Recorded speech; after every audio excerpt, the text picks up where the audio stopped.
The town of Pale Creek, Alberta, had formed its opinion of Faye Cordell the way prairie towns form most opinions. Quietly, collectively, and without once consulting the woman herself. She was 30 years old. She ran the Cordell General Store and Post Office on the main road of Pale Creek, a two-story timber frame building that her mother had built in 1871 and that Faye had been managing alone since 1886. When her mother's lungs gave out in the second hard winter. The store carried everything a homestead family needed.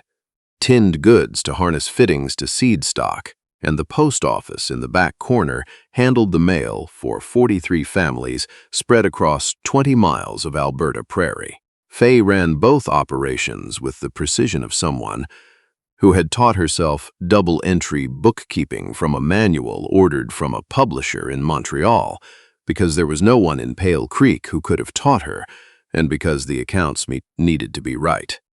She had taught herself at 22, after her mother first got sick and the books started slipping, reading by the store lamp after closing, with the same determined attention she had given to everything in her life that mattered.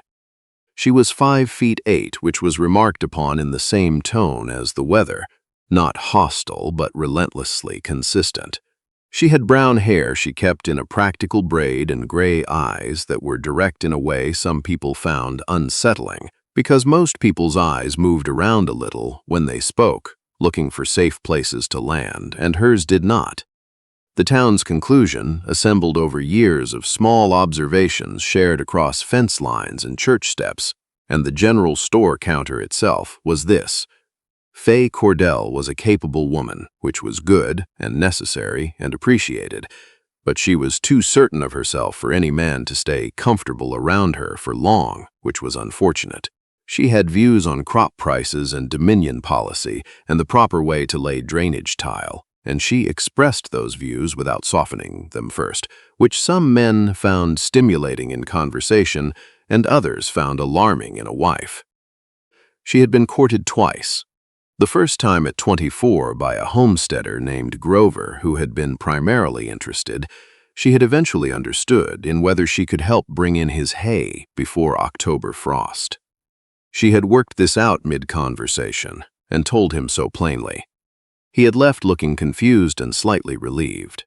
The second time at 27 by a grain buyer from Edmonton who had arrived with a new suit and good manners and who had told her, 3 weeks into their correspondence, that a woman running a post office was perfectly fine, but a woman with opinions about Dominion land's survey boundaries was perhaps a little more than he had pictured. She had stopped writing back. He had stopped coming. The town did not hold these outcomes against her exactly, but it noted them the way it noted everything, storing them up until they formed the weight of a conclusion. Faye had her own conclusion. Hers was that she had not yet met a man who could keep pace with her without finding it personally offensive, and that this was a different problem than the one the town imagined she had. Their problem placed the fault in her. Hers placed it where it actually belonged. She was not unaware of the loneliness that settled into the store in the evenings after the last customer had gone and the lamp was turned down, and the Alberta dark came in flat and wide across the prairie. She was simply not willing to solve it badly. She had watched women in Pale Creek solve it badly. She knew what that looked like from the outside, and she suspected she knew what it looked like from the inside, and she had no interest in either view. She was also in the quiet honesty she kept for herself, not entirely certain the right solution was coming at all. She was wrong about that. He arrived on a Tuesday in September. His name was Cade Lowry, and he had been sent by the Dominion Lands branch in Ottawa to resurvey the land parcels east of Pale Creek ahead of a proposed rail spur extension. He was 36 years old, lean and quiet in the particular way that develops in people who have spent a decade working alone across the prairies. Not the quiet of someone with nothing to say, but the quiet of someone who has learned that most speech is unnecessary and has stopped performing it. He had surveyed land in Saskatchewan, Manitoba, and the Northern Territories, and He carried the particular stillness of a man accustomed to large empty spaces and his own company. He came into the Cordell store on his first morning in Pale Creek because the general store was where a new arrival established himself, learned the reliable suppliers, worked out who handled the post, understood how the community organized itself. He pushed through the door at 8:30 on a Tuesday that smelled of autumn and wood smoke. Faye was behind the counter sorting a crate of incoming mail into the post office slots, a task she did every Tuesday when the supply wagon came in from the railway junction. She looked up. He took off his hat when he came through the door. She noticed that. Not many of them remembered anymore. "Morning." She set down the packet she was sorting. "What can I help you with?" "Cade Lowry." He crossed to the counter. "Dominion Survey. I'll be working east of town for the next several weeks. I need to arrange for a post box and a regular supply account." Faye opened the account ledger. "Lowry." She wrote it without looking up. "How long will you be in the area?" 6 weeks minimum, could stretch to 8. "Supplies as needed, or do you want a weekly order put aside?" "As needed. I'll bring a list when I know what I require." She pulled out the post box form and set it on the counter. He filled it out in the clear, deliberate print of someone who produces official documents and understands that legibility is a professional courtesy. She watched his hands while he wrote, the way she watched people's hands in general. They told you more than faces did. These were the hands of someone who worked outdoors and worked precisely, and the two things together were not common. "Terms are payment at month end," she said. "Account in good standing assumed to start." Understood, he slid the form back. Their eyes met across the counter in the particular manner that happens when two people who are each paying close attention encounter each other and both of them register it, a meeting of recognition rather than greeting. "You'll find the store fully stocked." Faye closed the ledger. "Hardware at the back, dry goods on the left side. If I don't carry something, I can order it from Calgary inside of 2 weeks." He put his hat back on. "Thank you, Miss Cordell." He returned to whatever surveyors did in the mornings. Faye went back to the mail, but she thought about the exchange for longer than the transaction warranted, which she also noticed. He came back Thursday. Not for supplies. The account was new, and no list had materialized. He came in, looked around with the unhurried attention he gave to everything, bought a tin of tobacco he did not appear to urgently need, and asked where the best place was to get a meal in the evenings. Faye leaned against the counter and told him. Mrs. Fournier on the east side of town did suppers on Tuesdays, Thursdays, and Saturdays. The hotel dining room was reliable but priced for travelers. The bakery opened early if he needed something before first light. He had moved to examine the west wall shelving. She had built it herself the previous spring, and it was square and properly joined, and anyone who knew joinery would see it at a glance. "You put those up?" "Last April." She watched him look at them with the same expression he had used on her post office slots, assessment without judgment. "The previous shelving was my mother's, and it was sagging on the right side. These are well done." He meant it as a simple observation. She received it as one. "Is there something else you need?" He turned back to the counter. There was the edge of something in his expression, not quite a smile, but the place where a smile considers starting. "Not today." He picked up his tin of tobacco. "Good morning, Miss Cordell." He left. Faye returned to her invoices and wrote the same figure down twice, which she noticed and corrected, slightly irritated at herself. The town noticed his visits because Pale Creek noticed everything. By the end of the second week, it was known that the Dominion Surveyor came into the Cordell stores more often than his supply list required. By the third week, 2 separate people had seen him and Faye talking on the store's front step in the late afternoon, in the manner of people who are not completing a transaction but continuing something. By the end of September, the town had arrived at the collective opinion that Cade Lowry either did not know about Faye Cordell's particular quality of certainty or had not been properly informed. Several people took it upon themselves to inform him properly. Walt Fournier, whose wife ran the supper house and who was himself a fair and decent man who had taken a liking to Cade, said it most directly. He caught Cade one morning at the livery while Cade was loading his survey equipment onto the pack horse. Faye Cordell is a good woman. Walt handed him a strap that had slipped from the pack, but she's a particular kind of woman. She's got views on everything, and she says them. She runs that store like she's running the territory. Some men don't mind that going in and find it harder to live with than they expected. Cade buckled the strap without hurrying. Walt. Yeah. In your experience, is she often wrong? Walt thought about it honestly. Not often, no. Then I'd rather she tell me what she thinks. Cade checked the weight distribution across the pack. I've spent 10 years taking measurements off land that doesn't care what I think it should look like. I'd rather work alongside someone who tells me what's actually there. Walt stood with the expression of a man who had expected one response and received something else entirely. She's turned down 2 men already. Good. Cade swung up onto the saddle horse. It tells me she knows what she's looking for and hasn't found it yet. That's not a warning. That's useful information. He adjusted the reins. I appreciate the concern, Walt. I don't need it. Walt watched him ride east toward the survey site.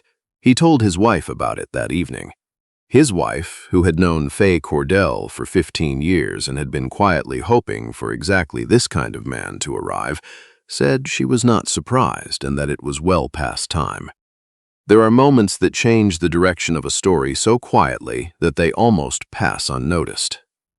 The one that mattered here happened on the first Wednesday of October, and it had to do with a fence line. Faye had been carrying a problem since June. A homesteader named Ira Potts, who had filed on the quarters section north of the Cordell lot in the spring, had moved his fence line 18 inches into her storage yard during the thaw. And he had done it with the unhurried confidence of a man who believes that a woman managing a store alone will not have the time, the knowledge, or the standing to pursue the matter formally. He had been wrong about her willingness. He had been right, unfortunately, about the difficulty she would encounter. She had written to the Dominion Lands Office in Calgary. She had written to the local land registrar. She had 4 months of correspondence and nothing settled, because the original survey of the area was old and imprecise, and the measurements differed depending on which document you consulted. Every official who looked at the matter arrived at a different conclusion and suggested she might consider a compromise. She had not considered a compromise. The yard was hers. The fence was in it. Those were not things that compromised. She had mentioned the situation to Cade once in passing, in the context of explaining why the north storage door was blocked by the new fence post. She had not expected him to do anything about it. It was not his problem, and she had not asked. On the first Wednesday of October, he came into the store at closing time with a leather survey tube under his arm and a quietness about him that was subtly different from his usual quietness. It was the quietness of a man who has done something he believes was right and is about to show it rather than announce it. He set the tube on the counter. From it he drew a rolled survey sheet and spread it flat. It was a new survey, a proper one drawn in Cade's professional hand to Dominion land standards, with the Cordell lot and the Potts homestead measured precisely against the original township grid markers. Every bearing was noted in the correct notation. Every measurement was documented and cross-referenced. Along the north edge of the Cordell lot, the true property boundary was marked in clean ink, and it was exactly where Faye had said it was, 18 inches east of where Ira Potts had placed his fence. At the bottom of the sheet, in the same steady hand, completed under Dominion Lands Branch Authority, C. Lowry, DLS, October 2, 1889. Faye stood at the counter and looked at it. She had spent 4 months being told the survey was unclear. She had spent 4 months being handled, patiently, not unkindly, but handled, by men who assumed that because she was a woman running a store, the question of 18 inches of storage yard was probably not something she needed to press with quite so much energy. She had pressed it anyway and run into the wall of imprecision and official inertia every time. Cade had done it in his spare time. In the evenings, she understood, while she thought he was at the Fournier supper house, without being asked. Not to prove anything to anyone, and not as a gesture in her direction, as a correction of an error in the record, which was what it was, and which was the kind of thing he understood could not be allowed to stand uncorrected. She looked up at him. He had his hat in his hands, turning the brim once around slowly, the way he did when he was waiting for something. "You didn't have to do this." Her voice was steady. She kept it that way. "The measurement was wrong." He stilled his hands. "You knew it was wrong. You should have the documentation that proves it." "Cade." He waited. She looked at the survey sheet again. She was not a woman easily moved by grand gestures. She had seen enough of them. Things done to be observed doing, feelings performed for an audience. This was nothing like that. This was a man who had looked at a problem she had, confirmed with his own professional instruments that she was correct, and produced the document that made her correctness official. No ceremony, no request for gratitude, simply the completed work laid on her counter. "Thank you," she said, simple and entire. "The original goes to the Calgary registrar." He set the hat down on the counter. "I've already sent a copy by post under my survey authority. You'll want to submit the original yourself with a covering letter." "I'll write the letter." The corner of his mouth moved. "I know," I offered regardless. They stood on opposite sides of the counter in the closed store, the October light coming through the west window at the low angle it takes in Alberta in the fall, gilding the dust motes and the edges of the shelving she had built. Faye felt something in her chest, find a place to rest. Not relief exactly, and not joy exactly, but the particular quietness of a thing that has been searching and has found where it belongs. That evening he asked if she would walk with him. The creek that gave the town its name ran along the south edge of the settlement, cottonwood and poplar along the banks, the water low and clear in the autumn. She put on her wool coat, charcoal gray, ordered from a tailor in Calgary the previous year, because the ready-made coats were cut for women, 4 inches shorter, and she walked with him along the creek path in the cooling dark. They talked the way they had found they could, without managing what the other person thought of them. She told him about her mother and the store, and what it had taken to keep both functional in the years after, the accounts and the grief running at the same time, and the way grief made everything harder to add up correctly. He told her about a decade on the prairie, measuring land for other people to live on, and what it had felt like, toward the end of it, to be good at his work, and to have nowhere that the work was leading him. "Why Pale Creek?" She watched the dark water, specifically. "The contract brought me." A pause. "But I've been offered reassignments twice since arriving. I've stayed." She looked at him sideways. "I think you understand why," he said. She did. She had understood for some time, but understanding and saying were different distances. "The town has been talking to you," she said. "Yes." "What do they say about me?" He stopped walking. She stopped beside him. The creek moved past them steadily, and the stars were clear above the flat horizon the way they are on cold Alberta nights when the sky has gone completely transparent. "They say you're too certain of yourself for a man to be comfortable." He said it as a fact he had received and already decided the worth of. "That you have opinions and you state them. That you're difficult to keep pace with." She looked at the water, and I think the men who said that were measuring you against their preference for being the most capable person in a room." He turned to face her directly. "That preference is theirs to manage. It has nothing to do with you." She was quiet for a moment. "You've known me 6 weeks. Long enough." He held her gaze. Long enough to know you taught yourself to keep accounts because someone had to, and you were the one who would do it right. Long enough to know that when you are wrong about something, you correct it without drama, and when you are right, you do not stop until the record says so. A pause. Long enough to know that when you laugh, something is genuinely worth laughing at. The cottonwood leaves still on the branches moved in the slight wind, dry and papery. The water ran past them, indifferent and clear. Faye Cordell had been careful with herself for a long time. Not from fear. She was not afraid of much, and she knew it, but from the understanding that this particular thing, gotten wrong, cost a kind of time you could not recover. She had watched it happen to women she respected. She had promised herself she would not mistake a performance of the right thing for the right thing itself. She looked at Cade Lowry, standing in the Alberta dark, without performance of any kind, and she knew the difference. "I want to ask you something," she said, "and I want a direct answer. Always. Are you planning to stay in Pale Creek after the survey work is finished?" He looked at her with those quiet, entirely serious eyes. "That depends on whether you'd find it worthwhile if I did." "I'd find it worthwhile if you wanted to," she said, "not if you were staying for my sake." "I want to." He didn't look away. "And also because of you. I don't find those two things to be in conflict." She held his gaze for a long moment. The creek moved. The stars were fixed. "All right," she said. 2 words, the right 2 words, and both of them knew it.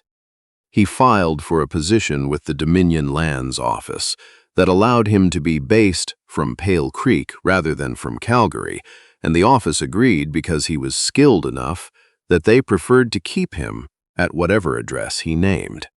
He told Faye about it in the store on a November morning, not as a declaration, but as an arrangement he thought she should know had been made, and she looked at him across the counter and said she was glad in the particular tone that meant considerably more than the phrase. They were married in March, in the narrow window between the end of mud season and the beginning of seeding, because Faye had no patience for ceremony, and Cade had no use for performance, and their combined preferences produced exactly the wedding both of them wanted. A small service at the Presbyterian church, the paperwork signed properly, a dinner at the Fournier supper house after, where the food was good and the company was better. Pale Creek attended in full, as it attended everything, and with the particular quality of interest that belongs to watching a story arrive at an ending, the town was not certain it would see. Walt Fournier said afterward that he had known since the conversation at the livery. His wife said she had known since October. Mrs. Fournier made the wedding cake without being asked, because some things are simply done. Faye's father sat in the second row of the church with the quiet satisfaction of a man who has been hoping for a specific thing for a long time and is watching it arrive in exactly the form he had hoped for. He did not try to hold himself together when the moment came. There was no reason to. Faye ran the Cordell store, as she always had, with the same precision and the same directness that had characterized it since she was 22, and learning to manage both grief and ledgers simultaneously. The post office slots were organized. The stock was current. The north storage yard was fully hers. The fence had been moved within 3 weeks of the survey documentation reaching the Calgary registrar, and Ira Potts had not raised the matter again. Cade worked his surveys across the territory east of Pale Creek and came home at the end of them. His work had a quality that good work takes on when a man knows what he is coming home to. The town's opinion of Faye Cordell revised itself over the following year in the way that small-town opinions revise, not with any announcement, not with any acknowledgement that a revision was in progress, but by the gradual replacement of one set of observations with another. The comments about her certainty, her capability, her being more than a man could stay comfortable with. Those comments simply stopped appearing, replaced by something quieter and more accurate, the way a survey correction replaces old imprecise measurements with true ones. She was, the town said now, exactly who she had always been. The store sign still read Cordell. she kept it. Her mother's name had been on it for 18 years, and she saw no reason to replace it with anyone else's. Perhaps that, too, was a kind of accuracy, the record staying true, the boundary where it had always been, the measurements finally saying what they should have said all along.